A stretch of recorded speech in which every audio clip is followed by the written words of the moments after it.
আর মারতে চাচ্ছেন তাদেরকে যারা একটা টাকাও আপনাদের কাছে কোনোদিন চাননি। চেয়েছেন?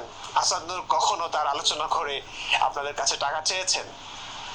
তারপরে হচ্ছে আসিফ মহিউদ্দিন, মুফতি মাসুদ বড় বড় কোনো ডোনেশন আল্লাহ নবীর নামে চেয়েছেন? চাননি।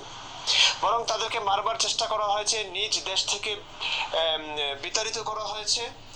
সবাই এই নাস্তিক বলতেছে আপনারা আলেম ওলামাদেরকে দান করেন, হ্যাঁ, যারা ভুল বুঝাইতেছে আর আমরা সঠিক বুঝাইতেছি। তোমাদের বুঝে গেলে কোন দিকে যাওয়া লাগে দেখাইতে গেল। পৃথিবীর শয়তানে যতটুকু ক্ষতি না করছে এরা তার চেয়ে বেশি ক্ষতি করার জন্য চেষ্টা করতেছে। দ্বিতীয় কথা হলো যে এই নাস্তিক বলতেছে যে কেউ কি চাইছে আপনাদের কাছে দান চায়? অমুক নাস্তিক অমুক নাস্তিক অমুক নাস্তিক, কেউ দান চায় না। শয়তান কথাকার, তোরা দান করবি কারা? এই নাস্তিক কিন্তু দান চাইছে, আমি ভিডিও বানাইছি, ভিক্ষা চাইতেছে, আমার একটু ভিক্ষা দেন।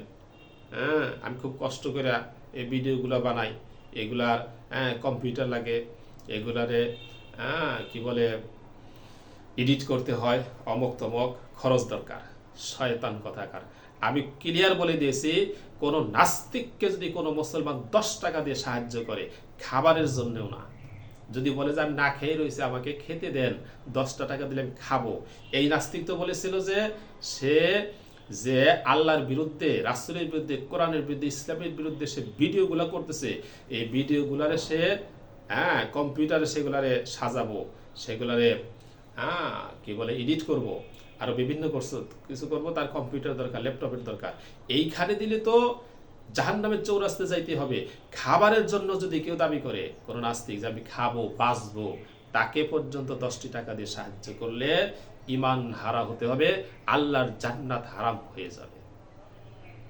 এখন বলছে খেতেও দেওয়া যাবে না, না খেতেও দেওয়া যাবে না। ও নাস্তিকতা ছেড়ে দেখ, আল্লাহকে গালি দেওয়া ছেড়ে দেখ। আল্লাহকে যারা প্যাগনেট বানাইতে চায়, আল্লাহর রাসূলকে যারা দর্শক বলে, আল্লাহর রাসূলকে নিয়ে যারা চরিত্রহীন মন্তব্য করতেছে, এদেরকে আপনি খেতে দিবেন। এদেরকে খেতে দেওয়ার চাইতে পৃথিবীর ভিতরে আর কোনো কাউকে খেতে দেওয়া বেশি খারাপ হবে না। কাজেই খেতেও দেওয়া যাবে না। ওরা ইসলাম এর পথে ফিরে আসুক, তওবা করুক, ওদেরকে আমরা মাথায় নিয়ে রাখি। তারপরে কি বলেন আজকে শুনুন। তো ঝুঁকিতে আছে, আমিও ছিলাম। চিন্তা করেছেন অবস্থা? কাদেরকে ভালোবেসে ঘৃণা কাদেরকে করছেন? নাস্তিকরা তাদের সময়, শ্রম, মেধা খরচ করে আপনাদেরকে ভালো জিনিসটা, মূল রূপটা দেখাচ্ছেন, যাতে করে আপনারা বোকা না হন, ধোকা না খান। কিন্তু আপনারা বোকা হওয়ার জন্য, ধোকা খাওয়ার জন্য প্রস্তুত হয়ে বসে আছেন। তাই আলেমদের কথাগুলো রেফারেন্স ছাড়া বলছেন তারা মাহফিলগুলোতে। আপনারা এই ধরনের বকবক ও বহু আলোচনার মধ্যে করছে, বহু আলোচনা, ওর কথা কেউ শুনে না, কেউ গ্রহণ করে না। এতিম, অসহায়, এখন টাকা চায়, ভিক্ষা চায়, এদের আলোচনা বহু করছে। এই কথাগুলো বিশ্বাস করছেন, এবং বিশ্বাস করছেন না টাকা দিয়ে। এত দিন আলোচনা করে, হাত এমন এমন করে আলোচনা করে, আর আজকে পিছনে হাত দিয়ে সেটা অসহায় ভাবে বলতেছে, বুঝেন না? টাকা এক একজন আলেম কি পরিমাণ স্বাবলম্বী, কি কি কাজ করেন তারা, কি কাজ করেন? কোন সৃজনশীল কর্ম করেন? কথা বলেন ইসলামের কথা, কোরআন হাদিসের কথা বলেন। কোথায় আলেমগণ এমন স্বাবলম্বী হইল? আলেমগণ কোথায় স্বাবলম্বী? 1000 আলেমের ভিতরে একজন আলেম শহরে একটা বাড়ি করছে, বাসা করছে? কিছুই না। কোটি টাকার মালিক হয়েছে? কিছুই না। এই শয়তানের কাজই হলো শুধু মিথ্যাচার, মিথ্যাচার, মিথ্যাচার। আপনারা শুনেন, টাকা দেন, মসজিদ, মাদ্রাসা, মাহফিল এভাবেই চলে। হুজুরদের পেট, হুজুরদের সংসার এভাবেই চলছে, তাই না? একটু তো বোঝার চেষ্টা করুন, একটু তো যাচাই বাছাই করুন। নাস্তিকরা কি বলছে, তাদের কথাগুলো তো একটু শুনুন।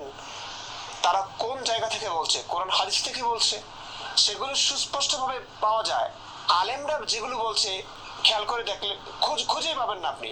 খুঁজে পেলেও অধিকাংশই জাল, দুর্বল বর্ণনা। কিন্তু আপনারা তাদেরকে ভালোবাসছেন। মানুষ, নাস্তিকরা, এই যে নাস্তিকরা কিংবা যাদেরকে মুরতাদ বলে মারতে চেয়েছে, কাটতে চেয়েছে, নিজ দেশ থেকে বিতাড়িত করেছে, তারা মৃত্যুর ঝুঁকি কারণে নিজ দেশ ত্যাগ করতে বাধ্য হয়েছে, তারা এখন অসহায়, তাদের মাতৃভূমিতে নেই, তাদের কর্মস্থলে নেই, যেমন আমার অবস্থা। এখন আমি যদি কোনো মানুষের কাছে সাহায্য চাইও, এটা আমার প্রয়োজন, কারণ আমি কোনো কাজ করতে পারছি না, আমার নিজ দেশে নেই, নিজ কর্মস্থলে নেই। জঙ্গি মুসলিমদের কারণে দেখলে তো, ভিক্ষা করার চাইতেছেন, ভিক্ষা করবো, সাবধান, 4 আনা পয়সা দিলে কিন্তু ইমান থাকবে না।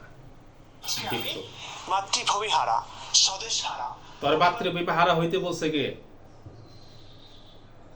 তোর তো আমরা মাতৃভূমি হারা হইতে বলি নাই। এর আগে সে এক আলোচনার ভিতরে বলছে যে আল্লাহ রাব্বুল আলামিন এই দুনিয়াটাকে পরীক্ষার স্থল বানাইছেন, অথচ নিজের কাছে সব ক্ষমতা রেখেছেন, নিজে যেভাবে করতেছে সেইভাবেই, যার সম্পূর্ণ গুণ। আল্লাহ তাআলা মানুষকে ইখতিয়ার দিয়েছেন, করার ক্ষমতা দিয়েছেন। আর সে পরীক্ষার হলের সাথে তুলনা করছে যে আল্লাহ তাআলা পরীক্ষার হল বানাইছেন, কিন্তু আবার এখানে কেন বিচার করে, এই কথা সে বলছে। আমার ভাইরা, পরীক্ষার হলের কি নিয়ম কানুন নাই? আছে কিনা? আছে। পরীক্ষার হলে যদি নকল করে তাকে ঘাটটা দিয়ে বের করে দিবে কিনা? টিওনও বের করে দিবে। তাহলে তুমি যে মিয়া এটা পরীক্ষার হল, সেখানে তুমি নবীরে গালাগালি করবা, আল্লাহরে গালাগালি করবা, তাহলে তোমার শাস্তি হবে না? শাস্তি হবে। দুনিয়ার কোনো অপরাধ করলে শাস্তি হয়, তাহলে তুমি ধর্মীয় অপরাধ করলে তোমার কেন শাস্তি হবে না? হবে কি না? হবে। এই সমস্ত আলতু ফালতু যুক্তি দিয়ে মানুষকে বিভ্রান্ত করার চেষ্টা করে। আপনারা নাস্তিকদের কোনো আলোচনাই শুনতে যাবেন না, কোনো আলোচনা শুনতে যাবেন না। তার কারণ যখন আপনি 100 আলোচনা শুনবেন, সেখানে কোনো একটা কথা আপনার কাছে যুক্তিযুক্ত হতে পারে, মনে হতে পারে, তখন আপনার ইমানের ভিতরে খাতরা এসে যাবে।